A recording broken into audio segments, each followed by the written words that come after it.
जय Mata the all. और जैसा मैंने कहा था कि दिसंबर 2023 मिशन के लिए हम लगे रहेंगे, डटे रहेंगे, तो उसकी पहली छोटी सी इंस्टॉलमेंट आपके पास लेकर आ रहा हूं। The very important amendments in share capital in board of directors. दो बहुत इंपॉर्टेंट चैप्टर्स हैं भाई। लेकिन सबसे पहली चीज़ आपको बताऊं, मेरे एग्जिस्टिंग बैच में जो ऑनलाइन बैच चल रहा है, कंपनी लॉ एसयूबी दोनों मिलाकर हमने 16-17 चैप्टर कंप्लीट कर लिए हैं अभी तक। मैं उम्मीद कर रहा हूं कि आप लोग भी जो अपने आप सेल्फ स्टडी कर रहे हो या फिर अपने आप नहीं तो किसी टीचर के साथ पढ़ रहे हो, आप स्पीड पे अच्छे से अपना सिलेबस कर रहे होगे विद इन डेप्थ नॉलेज, बेरेक्ट वाली नॉलेज।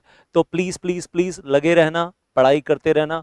और हाँ, अब ये जो वीडियो है जिसमें मैं अमेंडमेंट्स बताने जा रहा हूँ, मैं उम्मीद करूंगा वो सारे स्टूडेंट्स जिन्होंने जो जून 2023 में एग्जाम दिए थे, जून 2023, उन सबके बहुत काम आने वाली है। उनको भी अपनी ट्रेनिंग के लिए भी चाहिए होगा। प्लस प्लस प्लस जिनको पहले ही लग रहा है कि सर एग्जाम गड़बड़ हुआ है, उनके भी काम आने वाली है। दिसंबर 2023 में रीअपियर करने जा रहे हैं, उनके भी काम आने वाली है। या वो स्टूडेंट्स जिन्होंने for some reason June 2023 exam skip किया था, नहीं दिया था, उनके भी काम आने वाली है। ये जो अमेंडमेंट्स मैं आपको बताने वाला हूँ, जनवरी 2023 में आई थी। मतलब ये amendments they were not applicable for June 23 exams, but they are applicable for December 2023 exams. तो ये अमेंडमेंट्स अभी से पहले आपको किसी ने नहीं बताई होंगी, बट आल से अब बस ध्यान से सुनते चले जाइएगा। पहली amendment, first amendment, that is regarding the buyback और रूल 17 के बारे में बात कर रहा हूँ। रूल 17 में आपको मालूम है, जब हम buyback of sections of securities कर रहे होते हैं, अनलिस्टेड कंपनीज के लिए प्रोसीजर दिया हुआ है। सबसे पहले बोर्ड रेजोल्यूशन या स्पेशल रेजोल्यूशन पास करना है। छोटा बायबैक, बोर्ड रेजोल्यूशन, बड़ा बायबैक, स्पेशल रेजोल्यूशन। अमेंडमेंट क्या है वो बताने वाला हूँ। उसके बाद लेटर ऑफ ऑफर जाता है to all the shareholders कि आप अपने शेयर्स कंपनी को टेंडर कीजिए फॉर्म SH8 में, and then file the copy of this letter of offer SH8 to the ROC along with SH9 declaration. याद होगा वो डिक्लेरेशन देते हैं कि हमारी कंपनी 1 साल तक इंसॉल्वेंट नहीं होगी, और साथ में एफिडेविट देते हैं कि जो हम कह रहे हैं सच कह रहे हैं। उसके बाद 20 दिन के अंदर company shall dispatch the letter of offer to the members of the company. Company अपने मेंबर्स को लेटर ऑफ ऑफर भेजेगी, और उसके बाद that is called as date of opening of buyback. The buyback shall be kept open for minimum 15 days, maximum 30 days. फिर buyback close किया जाएगा, और बायबैक क्लोज करने के बाद within 15 days verification of share certificates किया जाएगा, verification of physical securities किया जाएगा जो बायबैक में टेंडर हुई हैं।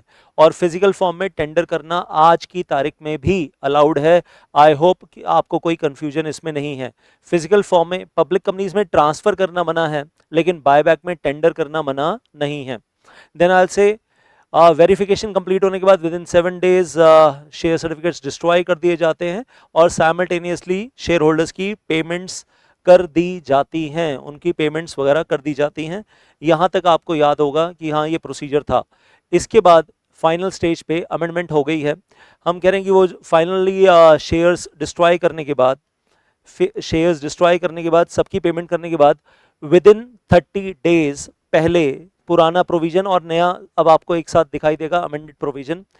पहले हम ऐसा कहते थे, file the return to the ROC in the form SH11। SH11 में एक फाइनल इंटीमेशन जाएगी ROC को, फाइनल रिटर्न जाएगी ROC को, जिसमें हम बताएंगे कि हम बायबैक कितना करना चाहते थे, लेकिन एक्चुअली हमने कितना किया, हमारे पास एक्चुअली कितने शेयर्स आए, और उसकी लमसम एग्रीगेट पेमेंट कितनी गई, वो सब SH11 में बताया जाएगा।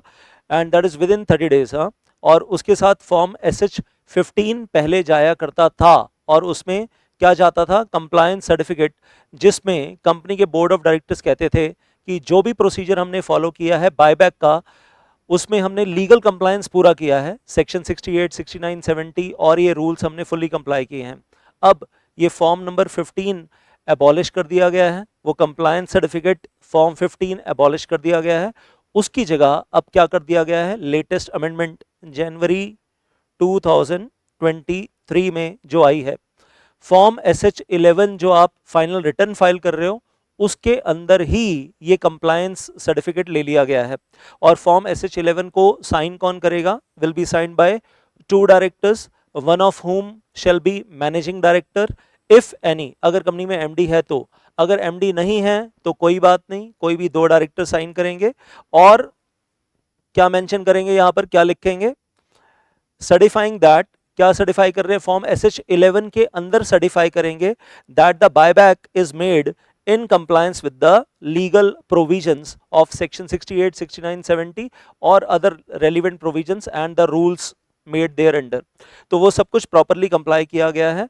तो जो काम पहले अलग से फॉर्म SH15 में होता था, अब वो काम SH11 के अंदर ही हो जाएगा और SH15 एबॉलिश कर दिया गया है, खत्म कर दिया गया है। तो ये थी आपकी पहली amendment, this was the first amendment for December 2023 exam. और ये अमेंडमेंट कहाँ हुई है, रूल नंबर 17 सब रूल 14, तो ये याद रखिएगा। और फिर अब दूसरी अमेंडमेंट्स के बारे में बात करने जा रहे हैं, second amendment. Now this is in the chapter of board of directors, और ये मैं कहूँगा आप मान लीजिए हम बोलते ही हैं board of directors very important, part B of the company law paper. और अमेंडमेंट भी इंपॉर्टेंट टॉपिक में हुई है। सेक्शन 164 जो आप जानते हो डिस्क्वालिफिकेशन ऑफ डायरेक्टर्स है, उसके साथ जो जुड़ा हुआ रूल 14 है उसमें अमेंडमेंट आई है। और रूल 14 में क्या अमेंडमेंट आई है, अगर आप लोगों को याद है, I am taking a presumption, कुछ तो याद होगा आप लोगों को, याद होगा कि एक फॉर्म DIR 8 जाया करता था और पहले ऐसा बोलते थे कि डायरेक्टर जब भी अपॉइंट होगा ऑल ओवर इंडिया किसी भी कंपनी में, पब्लिक कंपनी प्राइवेट कंपनी, तो अपॉइंट होने से पहले फॉर्म DIR 8 साइन करके उस प्रपोज्ड कंपनी को देगा जिसमें अपॉइंट होने वाला है, उसको अपॉइंटमेंट से पहले फॉर्म DIR 8 देगा और उसमें डायरेक्टर लिख कर देगा कि मैं सेक्शन 164 सबसेक्शन 2 में डिस्क्वालिफाइड नहीं हूं, that non filing of annual accounts, annual return, remember that MGT 7 AOC 4 for 3 years continuously, or the default in the payment of dividend, declared dividend, or in the repayment of debentures, याद होगा आपको, payment of interest etcetera. तो वो चीजें जो मतलब the point is की section 164 subsection 2 clause A या क्लॉज बी में मैं डिस्क्वालिफाइड नहीं हूं। फॉर्म DIR 8 में ये डिक्लेरेशन देना मैंडेटरी होता था अपॉइंटमेंट से पहले, और अब इसमें क्या ट्विस्ट आया है, फॉर्म DIR 8 ही है लेकिन उसमें अब लिखना ये है कि ना तो सबसेक्शन 2 और ना ही 164 सबसेक्शन 1, 164 सबसेक्शन 1 में भी मैं डिस्क्वालिफाइड नहीं हूं। तो 164 सबसेक्शन 1 जिसमें आपको वो 9 डिस्क्वालिफिकेशन दी गई हैं, याद होगा आपको, unsound mind, undischarge insolvent, applied for being अजज्ड इंसॉल्वेंट, एप्लीकेशन इज पेंडिंग, और convicted of the offence involving moral turpitude, jailed for 6 months, और अभी वेल सेंटेंस खत्म होने के बाद 5 साल एक्सपायर नहीं हुए हैं, and there were more total 9 disqualifications. तो अब आज की तारीख में DIR 8 में ये भी अमेंडमेंट कब आई है, जनवरी 2023 में। अब DIR 8 में क्या बताएगा डायरेक्टर कि ना तो 164 सबसेक्शन 2 और ना ही सेक्शन 164 सबसेक्शन 1, मैं सेक्शन 164 में डिस्क्वालिफाइड नहीं हूं ही नहीं, मतलब सबसेक्शन 1 में भी नहीं और सबसेक्शन 2 में भी मैं डिस्क्वालिफाइड नहीं हूं और मैं अपॉइंट होने के लिए एलिजिबल हूं। I hope got the point, number 1। Number 2, फिर कह रहे हैं कि जब कंपनी ये DIR 8 रिसीव करेगी, अब एक नया सब रूल आ गया, रूल 14 सब रूल 1A। कंपनी जब फॉर्म DIR 8 रिसीव करेगी तो उसके बाद कंपनी फॉर्म DIR 8 आगे फाइल करेगी with in 30 days of that receipt, rather this is file form DIR 9 with the ROC को बताएगी कि ये फॉर्म DIR 8 आया है, डायरेक्टर कह रहा है मैं डिस्क्वालिफाइड नहीं हूं, और उसके बेस पे हम आपको DIR 9 फाइल कर रहे हैं और फॉर्म DIR 8 आपको साथ में हम अटैचमेंट में दे रहे हैं। हम आपको बताना चाहते हैं कि जिस डायरेक्टर को हम अपने यहाँ अपॉइंट करने वाले हैं, अपॉइंट करेंगे, उसने बोला है कि वो डिस्क्वालिफाइड नहीं है। ये चीज पहले नहीं हुआ करती थी। पहले क्या होता था कि DIR 8 कंपनी के पास आएगा, कंपनी इंटरनल रिकॉर्ड्स में रखेगी और कंपनी ROC को नहीं बताएगी। ROC को बताने का कोई लीगल रिक्वायरमेंट पहले नहीं होता था। अब ये एक नया लीगल रिक्वायरमेंट आ गया, ये भी जनवरी 2023 में आया है। जून 2023 एग्जाम के लिए एप्लीकेबल नहीं था, दिसंबर 23 एग्जाम्स के लिए एप्लीकेबल होगा। I hope getting that, very important, very important. इसके नीचे सेम है लेकिन एक और कहानी में ट्विस्ट है। अब आपको याद होगा डायरेक्टर एक बार डिस्क्वालीफाई हो गया और उसके माथे के ऊपर स्टैंप लग गई कि वो डिस्क्वालीफाइड है, तो कितने साल के लिए डिस्क्वालीफाई हो जाता है, for how many years, 2 years, 3 years, 5 years, 10 years कितने साल के लिए? तो आंसर इज 5 ईयर्स। याद होगा आपको, जब 5 साल कंप्लीट हो गए, डिस्क्वालिफिकेशन खत्म हो गई, तो पहले भी लिखा था, अभी भी लिखा है, लेकिन एक एड ऑन है, जब 5 साल कंप्लीट हो गए तो वो डायरेक्टर एप्लीकेशन फाइल करेगा for the removal of disqualification, कि मेरा नाम जो लिस्ट ऑफ डिस्क्वालिफाइड डायरेक्टर्स में डाला गया है एमसीए की वेबसाइट पे, वहां से मेरा नाम डिलीट कर दिया जाए और अब मैं डिस्क्वालिफाइड नहीं हूं, मेरे 5 साल ऑलरेडी कंप्लीट हो चुके हैं। अब इसमें नया एड ऑन क्या है? और अच्छा, एप्लीकेशन कौन से फॉर्म में जाएगी? ये पहले भी फॉर्म DIR 10 था, अभी भी फॉर्म DIR 10 है। तो पर्टिकुलर डायरेक्टर एप्लीकेशन फाइल कर रहा है कि मेरा नाम रिमूव कर दिया जाए, लेकिन ये क्लैरिटी नहीं थी कि ये एप्लीकेशन ये किसको फाइल हो रही है, to the ROC, to the ministry of corporate affairs, to the regional director. अभी ये क्लैरिटी आ गई है, file the application to the RD। Application किसके पास फाइल करनी है? रीजनल डायरेक्टर के पास।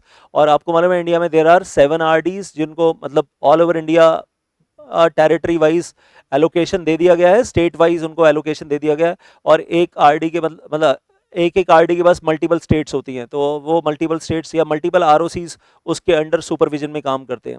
तो रीजनल डायरेक्टर्स को पावर दे दी गई है that RD will be removing this disqualification. तो एप्लीकेशन किसको फाइल की जाएगी? Application will be file to the RD। तो ये एक नया पॉइंट बीच में यहाँ पर, मतलब पॉइंट पुराना है, सब रूल 5 पुराना है, लेकिन उसमें एक फ्रेज ऐड हो गया है, file the application to the RD। तो ये आज के लिए मुझे लगा कि दो बड़े इंपॉर्टेंट चैप्टर्स हैं आपके, एक शेयर कैपिटल और एक डायरेक्टर्स। तो ये आपको 2 अमेंडमेंट्स बता दूं और यहाँ से शुरुआत करें। और अमेंडमेंट्स और भी हैं, वो भी बताता रहूंगा आने वाली क्लासेस में, आने वाले सेशंस में। स्टे इन टच और कमेंट्स में नीचे बताइएगा आप और क्या क्या चाह रहे हैं मुझसे। If you are having anything specific in your mind, well, company law और अदर देन कंपनी लॉ, जो भी आप उनसे चाहते हैं। Thank you so much. जय माता दी।